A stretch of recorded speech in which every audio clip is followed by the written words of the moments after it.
Hello everyone. I'm Brock Allen, Director of the SDSU Center for Teaching and Learning. You can call me Brock.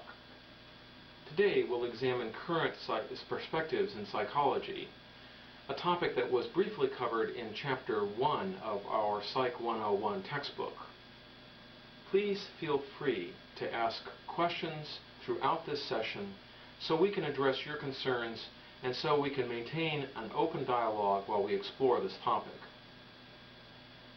Before we start, I'd like to ask you to respond anonymously to one of those survey questions that psychologists like to ask. Please take a few seconds to read these statements and to click on the statement that is most similar to your own views. We're going for first reactions here, so you don't need to give this much thought right now. Just click your answer, please. Okay, your responses are coming in. Looking at the chart in the lower right, it appears that students in this session hold pretty different views on psychology. Or maybe not. Perhaps you felt a little uncomfortable in being forced to select one perspective to represent your views. These two perspectives each represent major schools of psychological thought. The textbook in Chapter 1 characterizes these as current perspectives in psychology because they represent powerful ideas for explaining what makes us feel, think, and act the way we do. Each perspective originated in different historical movements within psychology that used different methods to investigate psychological phenomena. Understanding a little bit about these perspectives can help you to make better sense of what you will learn in Psych 101 and perhaps how we might apply what we learn to different situations in everyday life. Any thoughts about this?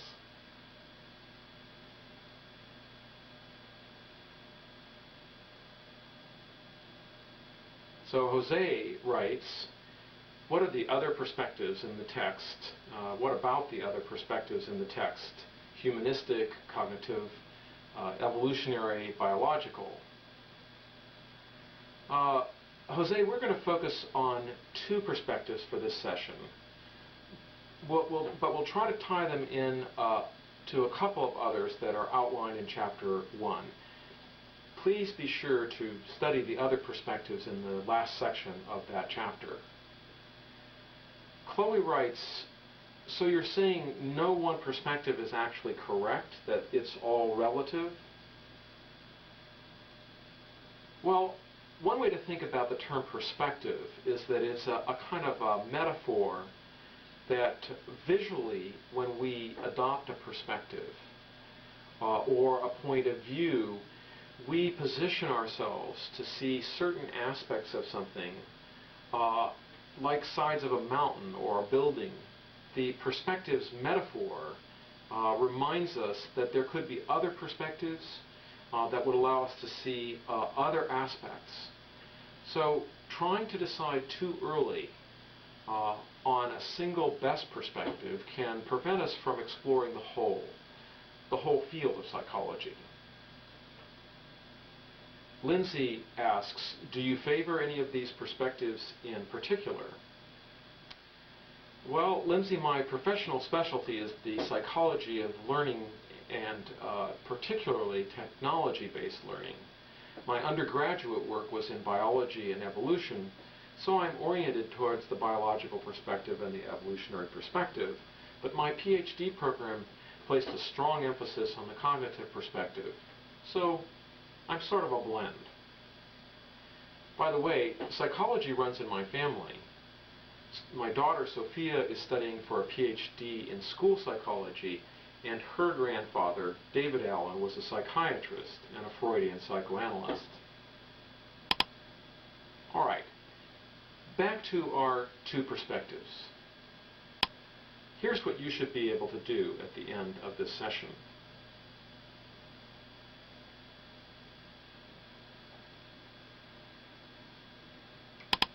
Most of us have heard of Sigmund Freud, who is usually considered the founder of the psychodynamic perspective. He began his career as a physician specializing in disorders of the nervous system, but he became interested in patients whose symptoms didn't yield to ordinary explanations of disease. So Freud developed a method of treatment in which his patients would talk about themselves, and he and the patient would then collaborate in analyzing the patient's thoughts and what these thoughts might reveal about the psychodynamics of the patient's unconscious mental life. This essentially was the beginning of psychoanalysis. Let me ask you to read Freud's main propositions.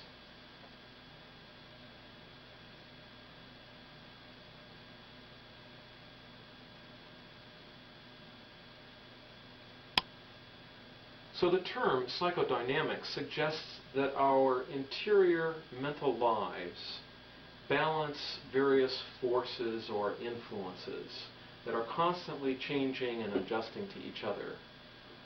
Freud thought that all human beings encounter challenges in their early childhood that shape unconscious desires later in life.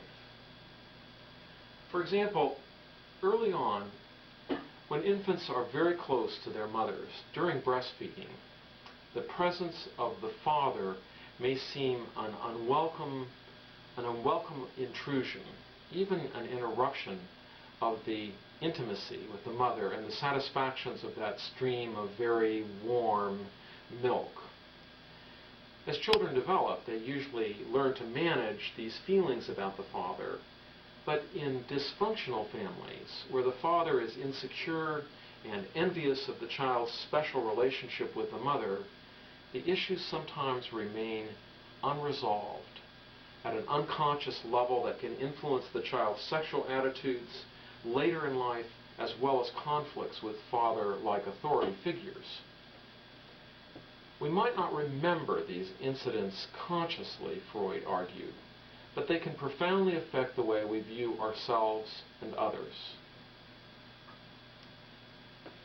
Freud is famous for his psychodynamic model of the human psyche, in which three aspects are constantly interacting. The id, representing drives associated with basic biological needs such as hunger and thirst and sexual appetites. In contrast, the superego kind of represents a stand-in for parental authority. So when an infant is attracted to its mother's breasts and desperately wants to suck milk, the id is largely in control. But what if Bart, the baby, gets just a little too frisky and nippy? Mom might indicate some displeasure and even brusquely remove him from her nipple. This is the kind of experience that gradually shapes the superego, the aspect of the psyche that is concerned with the demands of the family and, more generally, society. Demands that the basic instincts of the id be suppressed or controlled for the good of others, for the good of the social order. Further development of the superego might occur when, as a 3-year-old, young Bart raids the cookie jar, when Mom sternly tells him to put the loot back. She's exerting parental authority. And when Bart internalizes her expectations, he's building up his superego. Here's the key. In Freud's theory of the unconscious, the third aspect of the ego works as a kind of mediator that balances or resolves conflicts between the id and the superego.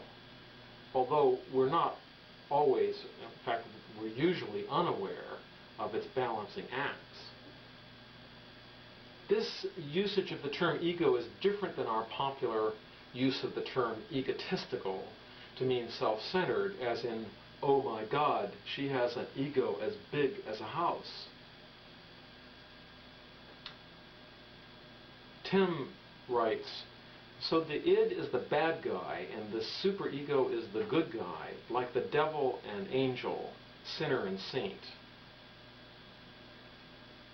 Tim, I think you're right in the sense that the id and the superego are often in conflict. But imagine if the superego was completely in command all the time, was successful in mostly suppressing the id. What kind of person would result? Would they be good? Anyone?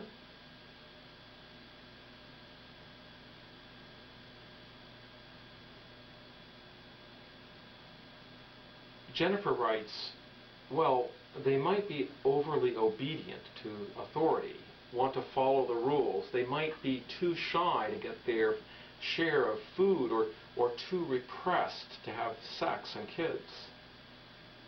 Amanda says, a person with a very strong superego might be kind of saintly, or like Buddha, foregoing the pleasures of the material world.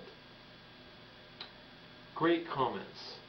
And you could both be right, but we might want to ask whether a person who chooses to renounce materialism is making a conscious choice, or whether certain forms of self-denial involving food and material rewards might result from inner compulsions or psychological imbalances. Freud's ideas of unconscious forces and wishes have influenced popular culture enormously. Before Freud, for example, people gave little thought to dreams as an expression of unconscious fears and desires, or the idea that symbols might have particular meanings for the unconscious. Psychoanalysis, Freud's original talk therapy, is not as fashionable as it once was, and it appears to work better with patients who are psychologically minded and willing to learn to talk freely with a therapist. My father describes the frustration and disappointment many psychiatrists felt in working with severely depressed or psychotic patients in the 1940s and 50s, before the advent of modern psychiatric medications. Doctors sometimes had to use very primitive methods like putting patients in straitjackets or wrapping them in wet sheets to calm them down. Sometimes they used methods that seem cruel today, such as electroshock therapy. But the underlying problem was that medicine in those days had a very limited understanding of brain biochemistry.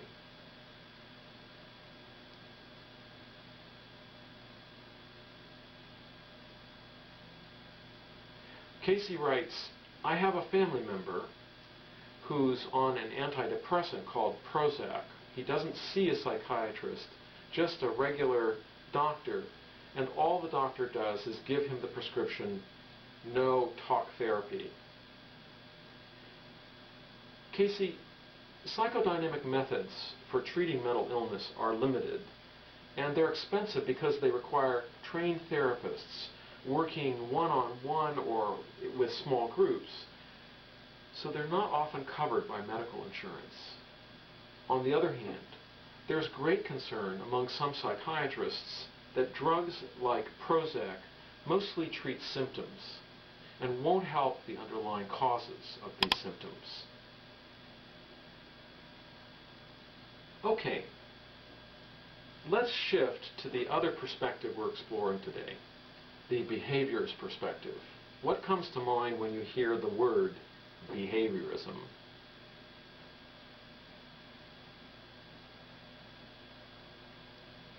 Jessica writes, ringing bells, salivating dogs. Danielle, positive and negative reinforcement. My brother's teacher uses a point system to reward kids for good behavior. Alex writes, they use behaviorist methods at SeaWorld to train killer whales and dolphins. Like after every trick, they give them fish or pat them. Right. So, as some of you suggest, behaviorists have conducted much of their research with animals, but their principles of behaviorism have been applied to human problems.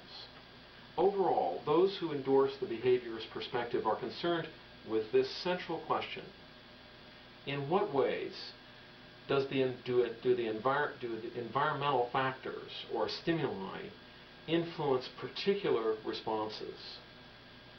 Now, as we start comparing the two perspectives that we're reviewing today, the behaviorist and the psychodynamic perspective, it's useful to remember that psychology was considered a branch of philosophy until the early 1900s.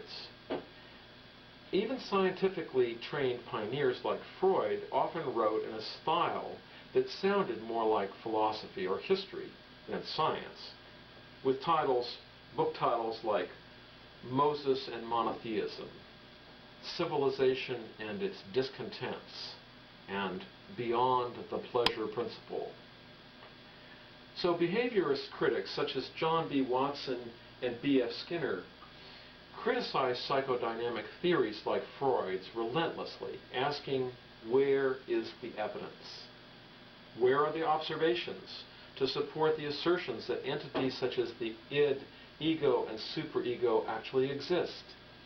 Behaviorists argued that psychology would never mature into a real science, if you will, until it abandoned its tendency towards undisciplined speculation and assertions that couldn't be supported by hard laboratory evidence. They argued that psychologists should focus on the observable, and they argued that what can be observed are the behaviors of organisms and people, not the internal processes of their brains or minds. Now, today, of course, we have brain scanning machines that actually allow us to see which parts of the brain are working when people are solving a puzzle or playing a piano. But in the heyday of the behaviorist perspective, there was no practical way to see what the brain was doing. Thus, the behaviorists proposed that the brain should be treated as a kind of black box. They said it was unscientific and even delusional to suggest or guess at the brain's inner workings, because there was no way to verify these ideas. The more radical behaviorists condemned as unscientific all theorizing about how the brain perceives, how it remembers and reasons, how it makes sense of language and symbols. Needless to say, these radical behaviorists didn't appreciate concepts like the id, the ego, and the superego. They insisted psychology should focus on the inputs to the black box, the stimuli, and the outputs, that is, the environment and the behavior. Let's consider Skinner's famous ABC model, antecedents, behavior, and consequences. The subject, an animal or person, experiences some situation or stimulus. This is the antecedent, which basically just means before. The subject behaves in a certain way in response and experiences the consequences of that behavior. So let's apply this to the suckling infant example we talked about earlier. The hungry infant sees the breast, the stimulus. Instinctively, it roots and finds the nipple and begins sucking. This is the behavior. The consequence is the flow of warm, satisfying milk. What began as an instinctive behavior of rooting and sucking is strongly reinforced by breast milk. In other words, the infant is even more likely to root and suck the next time it's hungry and sees a breast. Once a sequence like this is learned, it's called a stimulus-response sequence, because the stimulus elicits the response. But suppose the mother isn't lactating due to a painful breast infection. The consequence is different. No milk. The mother pushes the infant away, the instinctive behavior is not reinforced, and after many such rejections, the infant might be less likely to root and suck. Was the infant who was denied milk conflicted? Would the mother-child bond be damaged? The radical behaviorists would have argued that there's no need to speculate about internal mental mechanisms that can't be verified. Skinner's work led to the development of the theory of operant conditioning. Operant conditioning describes our behavior as a response to certain specific consequences in the past. So if we get a speeding ticket, it's more likely that we'll drive within the speed limit when we drive on the same road in the future. But there are also positive examples related to this principle. If our significant others give us a kiss, when we give them flowers, we might be more likely to give them flowers when we want to kiss again. On a more serious note, positive reinforcement is used for educating children, for modifying patients with certain psychological disorders. Skinner argued that the gambling industry makes extensive use of operant conditioning principles, and he liked to point out that the similarities between animals pulling levers in his famous Skinner boxes and the repetitive lever pulling of slot machine addicts. Skinner's work with operant conditioning focused on vertebrates, such as rats and pigeons.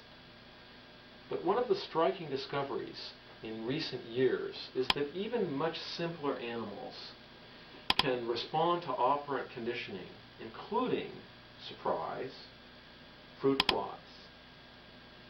Using operant conditioning, researchers have trained fruit flies to follow simple mazes to find food, to avoid nasty electric shocks. So stimulus response reinforcement works with tiny insects too. But the lives of fruit flies are much richer than that. Let's call this sex, flies, and videotapes. Detailed video analysis of fruit flies in laboratory studies reveals that they have fairly complex social lives in which males compete for each other, compete for females, and engage in tiny boxing matches using their front legs. After duking it out, they also engage in courtship rituals with the opposite sex. But sometimes they're rejected by females. Lissa asks, is this for real? Are you joking? Lissa, no. This is based on real science, cited in a recent issue of the journal Science. But there is a joke. I'm almost there. It turns out that these activities involve a lot of learning that can be measured in increased connections between flies' nerve cells. Also, flies that engage in this kind of partying need more sleep and take more tiny fly naps than flies that are kept in isolation. That's real too. So, does this mean that the rejected fly suitors suffer from the kind of psychodynamic issues that Freud so famously treated with his talk therapy? Do they have tiny egos, tiny ids, and superegos? Let's leave those questions for another day. To get serious just one more time, keep in mind that each of the two perspectives that we've reviewed today rests on different assumptions, and each leads to different ways of looking for answers to questions about behavior. However, remember what we noted at the beginning in response to Chloe's excellent questions about perspectives. Psychologists examine issues from multiple perspectives, and today psychology can be seen as a kind of synthesis of ideas that seemed contradictory in the past. Well, this completes our session. Thank you so much for your attention and your insightful questions. We're out of time, but feel free to call me or meet me after our session if you'd like to talk more about the topics presented today or any other topics of interest. Bye.